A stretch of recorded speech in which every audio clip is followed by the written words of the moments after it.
Hi viewers, இன்னைக்கான வீடியோவில் என்ன நடக்குதுன்னு பார்க்கறதுக்கு முன்னாடி என்னோட சேனலை ஃபஸ்ட் டைம் பார்க்குறீங்கன்னா லைக் அண்ட் ஷேர் பண்ணுங்கள், மறக்காமல் கொஞ்சம் சப்போர்ட் பண்ணுங்கள். வாங்க வீடியோக்குள்ளே போகலாம். வீடியோ பார்த்தீங்கன்னா ரொம்பவே விறுவிறுப்பாக போயிட்டுருக்குன்னே சொல்லலாம். நம்ம மயில் பார்த்தீங்கன்னா ஒரு ஹோட்டலில் திறக்க போகிறத வீட்டில் வந்து எல்லோரும் முன்னாடியும் சொல்லிகிட்டு இருக்காங்க. அப்போ சந்திரகலா வந்து நம்ம சாமுண்டீஸ்வரியை தனியாக கூட்டிகிட்டு போய் சொல்கிறாங்க, அக்கா பாத்தியா, இவன் இவ்வளோ பெரிய ஹோட்டலில் திறக்கிறது உங்ககிட்ட முன்கூட்டியே சொல்லலை, இதுக்கான வந்து பணம்லாம் எப்படி இவனுக்கு கிடச்சிதுன்னு கூட சொல்லலை, இப்போ வந்து ஹோட்டலில் திறக்க போகிறேன் அப்படின்னு சொல்லிட்டு நம்ம கிட்ட சொல்கிறானே, அப்போ எந்த அளவுக்கு உன்னை அவன் மதிக்கிறான்னு பார்த்தியாக்கா அப்படின்னு சொல்லிட்டு நம்ம சந்திரகலா சாமுண்டீஸ்வரியை ஏற்றி விட்டுட்டு இருக்காங்க. இந்த பக்கம் நம்ம சாமுண்டீஸ்வரியும் யோசிச்சுட்டு இருக்காங்க. அப்போ இவனுக்கு எல்லாத்துக்கும் உதவுவது பார்த்தீங்கன்னா இந்த கார்த்தி தான். அப்போ இந்த கார்த்தி எல்லாரையும் இவனே கைக்குள்ளே போட்டுக்கிட்டா இந்த வீட்டில் இருக்கவங்க யாருமே உனக்கு கடைசி வரைக்கும் வந்து கூட இருக்க மாட்டாங்கன்னு தான் எனக்கு தோணுது, நீ தரிமானமாக தான் நிற்க போகிற அப்படின்னு சொல்லிட்டு நம்ம சந்திரகலா வந்து சாமுண்டீஸ்வரியை பயமுறுத்திடுறாங்க. இந்த பக்கம் பார்த்தீங்கன்னா நம்ம கார்த்திக்கும் நம்ம ரேவதிக்கும் கல்யாணம் நான் நினச்சி நம்ம ரேவதி ரொம்பவே எக்ஸைட்டாக இருக்காங்க. நம்ம கார்த்திக்கு என்ன வாங்கி கொடுக்கலாம் அப்படின்னு சொல்லிட்டு என்ன பண்ணுறாங்கன்னா, அவங்க வந்து கார்த்திக்கு வந்து ஒரு வண்டி வாங்கி கொடுக்கலாம், பைக் வாங்கி கொடுக்கலாம்னு சொல்லிட்டு யோசிச்சுட்டு அதில் அவங்க ரெண்டு பேருமே போகிற மாதிரி அவங்க கனவு காண்றாங்க. அப்போ சுவாதி கேட்குறாங்க, அக்கா என்ன மாமா கூட வண்டியில் போகிற மாதிரி கனவு காண்றியா அப்படின்னு சொல்லும் போது நம்ம ரேவதி சிரிக்கிறாங்க. அப்போ ரோகிணி கேட்குறாங்க, என்ன ரேவதி முடிவு பண்ணிட்டியா என்ன வாங்கி கொடுக்கறது அப்படின்ட்டு. ஆமாக்கா, நான் வந்து இந்த மாதிரி அவர் இது வரைக்கும் பைக் ஓடி நான் பார்த்ததில்ல, அதனால் பைக் வாங்கி கொடுக்கலான்னு சொல்லிட்டு நான் வந்து முடிவு பண்ணிட்டேன் அப்படின்றாங்க. சரி பைக் எப்போ வாங்க போகிறேன் அப்படின்னா, தோ இப்போவே போகலாங்க்கா அப்படின்னு சொல்லிட்டு நம்ம ரோகிணி சுவாதி எல்லாருமே போயிட்டுருக்காங்க. இந்த பக்கம் பார்த்தீங்கன்னா நம்ம ரேவதி போயிட்டு அங்கே ஒரு பைக்கை பார்த்துட்டு அது ரொம்பவே ரேவதிக்கு ரொம்பவே பிடிச்சிருக்கு. அப்போ அந்த கடைக்காரங்க கிட்ட சொல்கிறாங்க, இந்த பைக் வந்து இந்த டேட்டில் எனக்கு வந்து டெலிவரி ஆகணும் அப்படின்னு சொல்லும் போது அங்கே இருக்க மேனேஜர் சொல்கிறாங்க, மேடம் இது வந்து சாதாரண பைக்கு கிடையாது, இது வந்து நீங்கள் கேட்ட உடனே கிடைக்காது, இதுக்கு நம்ம ஒரு மாதத்துக்கு முன்னாடியே முன்பதிவு பண்ணணும் அப்படின்னு சொல்லும் போது நம்ம ரேவதியோட மூஞ்சி மாறிடுது. அப்போ ரோகிணி சொல்கிறாங்க, இவங்களோட ஹஸ்பண்டுக்கு வந்து கல்யாண நாள் ரெண்டு பேருக்கும், அன்றைக்கி இவ வந்து அவருக்கு வந்து இந்த கிஃப்ட்டை கொடுக்கணும்னு ஆசைப்பட்றா, கொஞ்சம் ஏதாவது நீங்கள் யோசித்து ஏதாவது பண்ணுங்களேன் அப்படின்னு சொல்கிறாங்க. எக்ஸ்ட்ரா பணம் ஆனால் கூட நாங்கள் தரோம், நீங்கள் எவ்வளோ செலவானாலும் பரவாயில்ல, எங்களுக்கு இந்த பைக் தான் வேணும் அப்படின்னு சொல்லிட்டு நம்ம ரோகிணியாக அவங்கக்கிட்ட ரிக்வஸ்ட்டாக சொல்கிறதுனால என்ன பண்ணுறாங்கன்னா அந்த மேனேஜர், சரி சரி ஓகே உங்களுக்காக நான் வந்து அதை வந்து எப்படியாவது அரேஞ்ச் பண்ணுறேன் அப்படின்னு சொல்லிட்டு அங்கே இருக்கிறவங்களும் நம்ம ரோகிணிக்கிட்டேயும் ரேவதிக்கிட்டேயும் சொல்லிடுறாங்க. இதை கேட்டுட்டு ரேவதி ரொம்பவே சந்தோஷப்பட்டுட்டு இருக்காங்க. அப்போ உங்களுக்கு வெள்ளிக்கிழமை உங்களுக்கு கண்டிப்பாக இந்த பைக் கிடச்சிரும் அப்படின்னு சொல்லிட்டு நம்ம ரேவதிக்கும் அவங்க வந்து அந்த பில்லும் போட்டு கொடுத்து அனுப்பிடுறாங்க. இந்த பக்கம் பார்த்தீங்கன்னா நம்ம ரேவதி நம்ம ரோகிணி கிட்டே சொல்கிறாங்க, அக்கா நம்ம ட்ரெஸ் கடைக்கு போகலாமா அப்படின்னு கேட்கும்போது, என்னடி அப்படின்னு சொல்கிறாங்க. இல்லை அவருக்கு நான் ட்ரெஸ் எடுக்கணும் அதனால் போகலாமா அப்படின்றாங்க.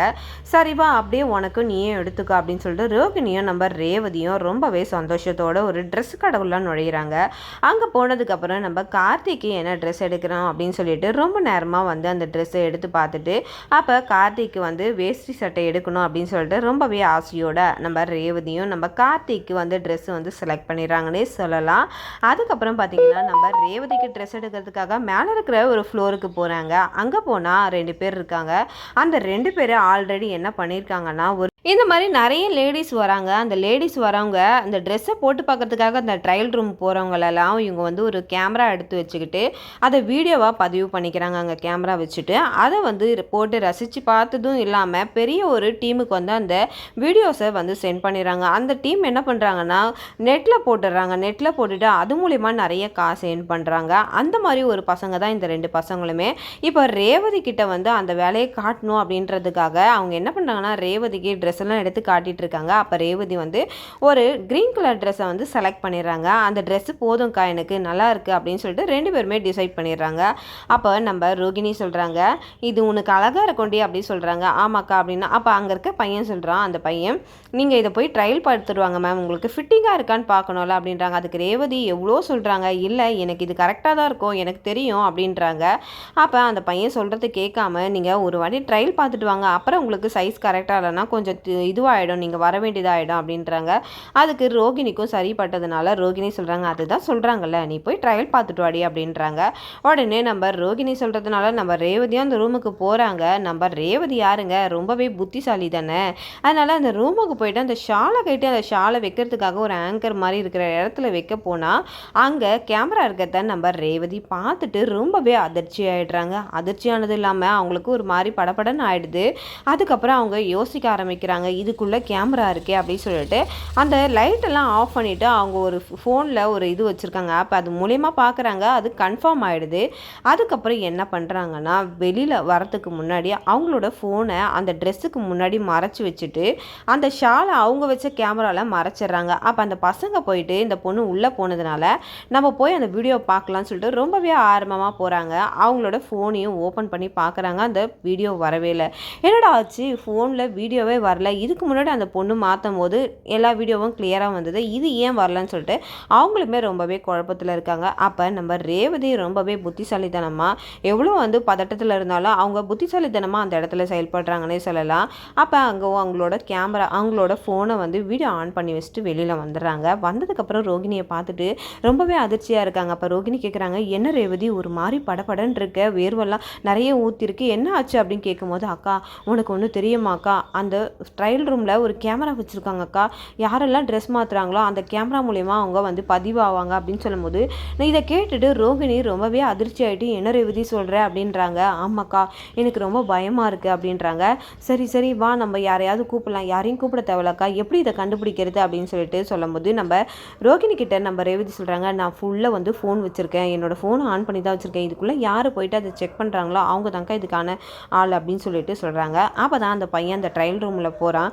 போனதுக்கப்புறம் அந்த ஷால் அங்கே வச்சுருக்கிறத பார்த்துட்டு அந்த ஷாலை எடுக்கிறான். இது வந்து நம்ம ரேவதியோட ஃபோனில் பதிவாயிடுது. அதுக்கப்புறம் பார்த்தீங்கன்னா ரேவதி வந்து அந்த கடைக்காரர்கிட்ட சொல்கிறாங்க. அந்த கடைக்காரங்களும் வந்து அந்த பையனை கூப்பிட்டு கேட்குறாங்க, நீ எவ்வளோ கஷ்டப்பட்டுட்டு வேலைக்கு வந்த, நான் உன்னை வேலைக்கு சேர்த்தா என் கடையிலேயே இந்த வேலையெல்லாம் பார்த்துட்ருக்கியா, என்னடா நினச்சிட்ருக்கேன்னு சொல்லிட்டு அந்த பையனை போட்டு அடிக்கிறாங்க. அப்போ அந்த பையன் வந்து ரொம்பவே திமிராக என்ன பண்ணுறாங்கன்னா, யார் உங்களுக்கு இதை பற்றி சொன்னது, நான் இந்த மாதிரிலாம் பண்ணலை, உங்ககிட்ட என்ன எவிடன்ஸ் இருக்குது அப்படின்னு சொல்லும்போது நம்ம ரேவதி அந்த எவிடன்ஸை காட்டினோடனே அந்த பையன் ரொம்பவே அதிர்ச்சி ஆகிடுறான். அதுக்கப்புறம் நம்ம ரேவதி உடனே போலீஸ்க்கு ஃபோன் பண்ணி அந்த பையனை போலீஸ்கிட்ட ஒப்படைச்சிடுறாங்க. அப்போ அந்த பையன் சொல்லிட்டு போகிறான், நான் உன்னை சும்மா விட மாட்டேன் அப்படின்னு சொல்லிட்டு. இதை நம்ம ரேவதி ரொம்பவே அசால்ட்டாக விட்டுடுறாங்க.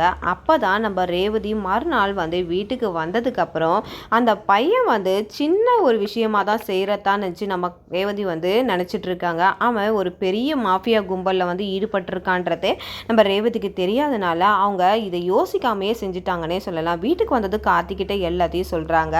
சொன்னதுக்கப்புறம் எல்லாருமே ரொம்பவே பதட்டமாயிட்டாங்க. பரவாயில்ல நீ போலீஸில் பிடிச்சி கொடுத்துட்டல, அதுக்கப்புறம் என்ன நீ ஏன் கவலைப்படுற அப்படின்னு சொல்லிட்டு சாமுண்டீஸ்வரி அந்த இடத்துல சொல்லிடுறாங்க. மறுநாள் பார்த்தீங்கன்னா நம்ம ரேவதியோட ஃபோனுக்கு ஒரு வீடியோ வருது. அந்த வீடியோவை போட்டு பார்த்தா நம்ம ரேவதி ட்ரெஸ் மாற்றின வீடியோ அங்கே வருது.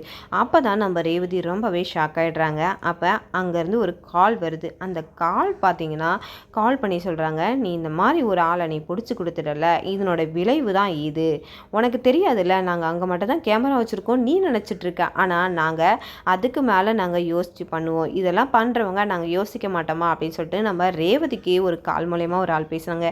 இது எல்லாத்தையும் உடனே ரேவதி கார்த்திக்கிட்ட போய் எல்லாத்தையும் சொல்லிட்டு பயப்படுறாங்க. அப்போ கார்த்தி சொல்கிறாங்க, நீ ஏன் பயப்படுற, பயப்படாத, நான் பார்த்துக்கிறேன், எதுவாக இருந்தாலும் பார்க்கலாம், இது சாதாரண கும்பல் மாதிரி தெரியல, இது ஏதோ மாஃபியா கும்பல் தான், இதுக்கு பின்னாடி நிறைய பேர் வந்து சம்மந்தப்பட்டிருப்பாங்கன்னு எனக்கு தெரியுது, அதனால கொஞ்சம் பொறுமையாரு, எதுவாக இருந்தாலும் பார்த்துக்கலாம் ரேவதி அப்படின்னு சொல்லிட்டு நம்ம கார்த்தி வந்து ரேவதி கிட்ட சொல்லிட்டு இருக்காங்க. இது எதுவுமே தெரியாத நம்ம ரேவதி வந்து ஃபஸ்ட்டு யோசிக்காமே அந்த காரியத்தை பண்ணிட்டாங்க. அந்த பசங்க அந்த வீடியோ விற்று எவ்வளோ பேர்கிட்ட நிறைய சம்பாரிச்சிருக்காங்க. இதுக்கு பின்னாடி யாரெல்லாம் இருக்காங்கன்றத நம்ம ரேவதிக்கு கால் பண்ண அந்த மர்ம நபர் யாருன்றத நம்ம கார்த்தி கண்டுபிடிப்பாரா, அந்த மாஃபியா கும்பலை கார்த்தி வெளிக்கொண்டு வருவாரான்றத பார்க்கறதுக்கு தான் இந்த வீடியோ. நாளைக்கான வீடியோவில் இதை நம்ம பொறுத்திருந்து பார்க்கறதுக்கு முன்னாடி என்னோட ரிவ்யூ உங்களுக்கு பிடிச்சிருந்தா மறக்காம உங்களோட கமெண்ட்களை என்னோட கமெண்ட் பாக்ஸில் தெரிவிங்க. வீடியோ பார்த்துட்டு இருக்கவங்க எல்லாருமே என்னோட சேனலுக்கு சப்போர்ட் பண்ணுங்க. தேங்க்யூ.